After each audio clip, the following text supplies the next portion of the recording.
Hey guys and girls, Poketon King here, back with another video. Today we are going to talk about what Flesh and Blood could do to improve, to ensure that it stays within the top 5 TCGs going into the rest of 2023 and into 2024. So I've talked about this a lot on the channel before. I am a firm believer of Flesh and Blood is the 4th largest TCG in the world. I think its scope across the world through Europe, North America, South America, and Southeast Asia is a lot larger than any other card game outside of that top 3, and that is a big factor into why I think it is a top 4 TCG. I think it's very far off becoming a top 3.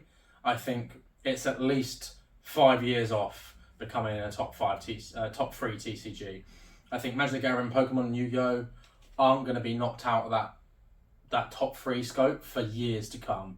And I think the only card game that could probably drop out of that top 3 is probably Yu-Gi-Oh, honestly. I think Yu-Gi-Oh is growing, don't get me wrong, but I think Yu-Gi-Oh is the weakest out of the 3, especially these last sort of couple of years. So what can Flesh and Blood do to improve?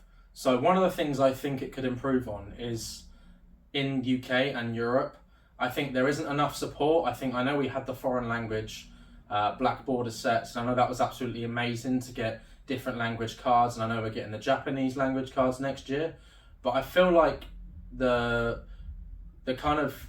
goal for LSS has been to kind of grow other markets, but I feel like they're kind of forgetting about other ones. So I know a big push right now is in Japan, and the rest of Asia, but I feel like within the Europe and the UK it doesn't seem to be getting much support.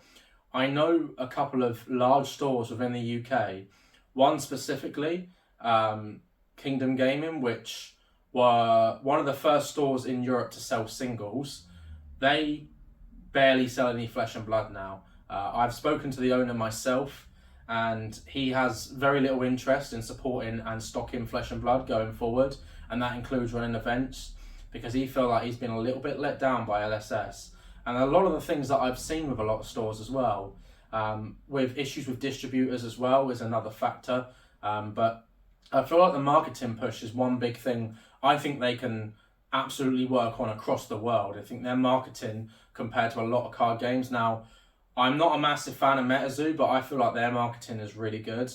I think that they push themselves out there, they work with other companies, and I'm not saying Flesh and Blood has to do, partnerships with Pizza Pockets or, with Pringles, but I feel like they could definitely advertise themselves a lot more. I know stores that have asked for things like posters have been rejected and said no, and that for me is quite of a red flag, really, honestly.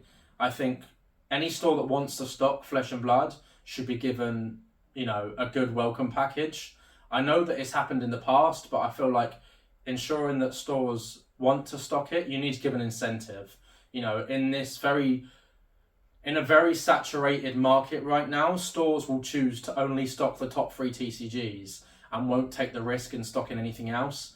I've seen it firsthand, stores only stocking Yu-Gi-Oh, Magic the Gathering, and Pokemon, and that is it. They have no interest in running events. They have no interest in actually stocking the products, because they are worried that essentially it's dead stock, that the money they could be putting into Pokemon, Magic the Gathering, and Yu-Gi-Oh, they know if they stock the most recent Pokemon sets, it will fly out. The same as Magic the Gathering and the same as Yu-Gi-Oh. Whereas stocking maybe One Piece, Flesh and Blood, Weiss Schwartz, all those other TCGs that are still very big, that it's a big risk. And that's why you don't see a lot of stores, especially in the UK, stocking outside of those top 3.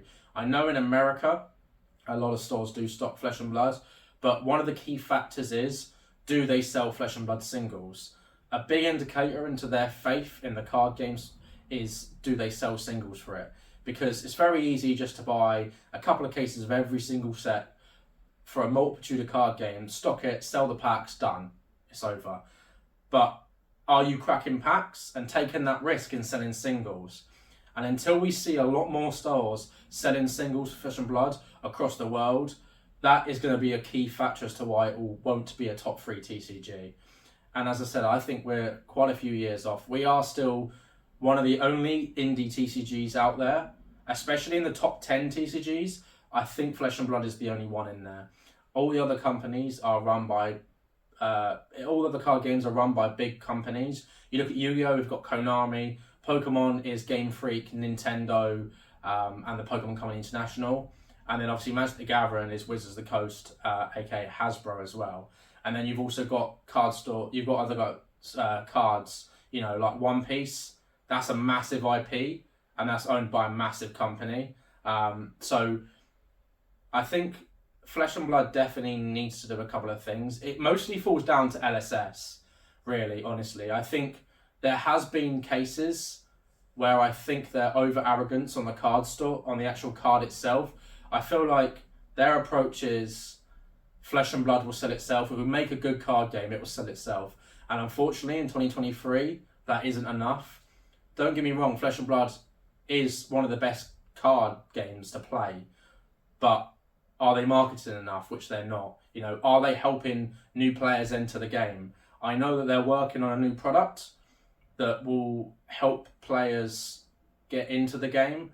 The classic battles didn't kind of work. It was too expensive. Blitz decks, I think, aren't very good at all. Honestly, getting players into Blitz first, that level between Blitz and Classic Constructed is just too big. I think teaching people to get into Classic Constructed from the start, and then after that, if they want to play a quicker game, they can play Blitz. And also we got Living Legend, which is going to be a format soon. We've also got PvE as well. So there's going to be so many different things that players can play and get into that it's going to be casual and competitive. But we need to ensure that these people are getting into Flesh and Blood to start off with. Because, as I said, stores aren't going to stock it and they aren't going to run events if they don't have faith in LSS. Load of card games, they come up and they go. A lot of stores probably haven't even heard of Flesh and Blood, honestly. I reckon if I went to a lot of the stores in the UK, specifically, I know a lot of them probably wouldn't know what Flesh and Blood is. And a lot of them definitely haven't ever stocked it. I know a lot of stores that dropped Flesh and Blood, they stocked it until Monarch, Tales and Everfest. And after that, they just didn't see enough sales, they've dropped it. I recently went to a card store, and they stocked Yu-Gi-Oh, Magic the Gathering and Pokemon, and they did have Flesh and Blood, but they didn't see enough sales, they didn't see enough player base in the local area for them to continue stocking that product. And that seems to be the case that I've seen in a lot of stores. Obviously, I've had this discussion with Josh, Riddlerman Gaming, before. We had this when I went onto his channel, and we discussed the issues that we face within the UK, Europe, compared to the US, for instance. And, marketing is definitely a big issue. Another one as well is, with Flesh and Blood, obviously, it's quite a complicated game to get into.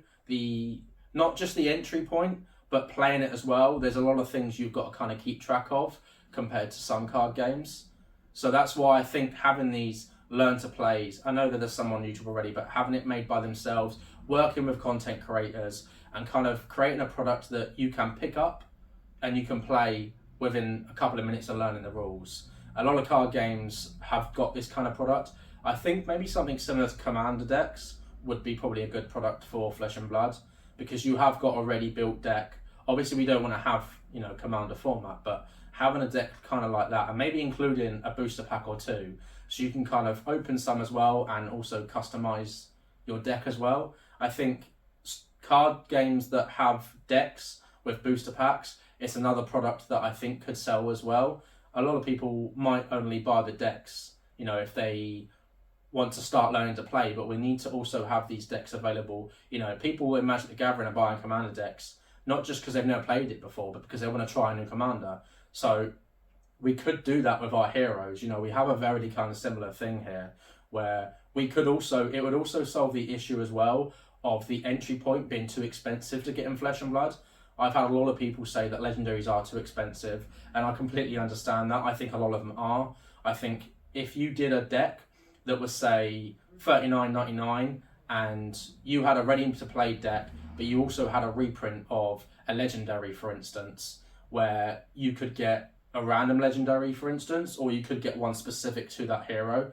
So there could be a chance of also getting for instance, a Fiendel Spring Tunic, because that would also be another way to, one, reprint that card, bring the price down a little bit, because I feel like we could be getting to a point where that card could get banned. I know non-foil now in the UK for Crucible Lore is £190, and the foil version is almost £300. So we've already seen the top 5 TCGs in terms of the most expensive to get into, and Flesh and Blood seems to rank the top. Now I know that isn't technically true, because if you bought, say, a Spring Tunic, you could use that across multiple heroes and create multiple decks, whereas, you know, in a lot of card games, you might not be able to have a card that's so versatile throughout other decks and heroes.